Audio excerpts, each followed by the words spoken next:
వాడికి already girl friend ఉంది, but he wants he get that affection and care love on ఇంకొక అమ్మాయి మీద వచ్చింది. సో వీడేమంటాడు, నువ్వు నాతో ఉండు కానీ నువ్వు నా పైన ఎక్స్పెక్టేషన్స్ పెట్టుకోవద్దు.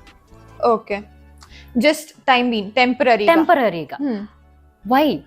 ఇప్పుడు సరే ఆ అమ్మాయి డిసైడ్ అవుతుంది, but sometimes I feel it's fine. ఎందుకు చెప్తా చెప్పు. ఓకే, ఒక్కొక్కసారి మనము ఒక రిలేషన్షిప్ లో మన 100% కన్నా ఎక్కువ ఎఫర్ట్స్ పెట్టి ఆ రిలేషన్షిప్ వర్క్ అవ్వాలి అని అనుకుంటాం కదా. పక్కన మనిషి అది అర్థం చేసుకోకుండా దాన్ని ఇంకా డ్రాగ్ చేస్తూ ఆ ఫైట్స్ ని లాస్ట్ కి ఆ రిలేషన్షిప్ ఎండ్ అయిపోతుంది చూడు.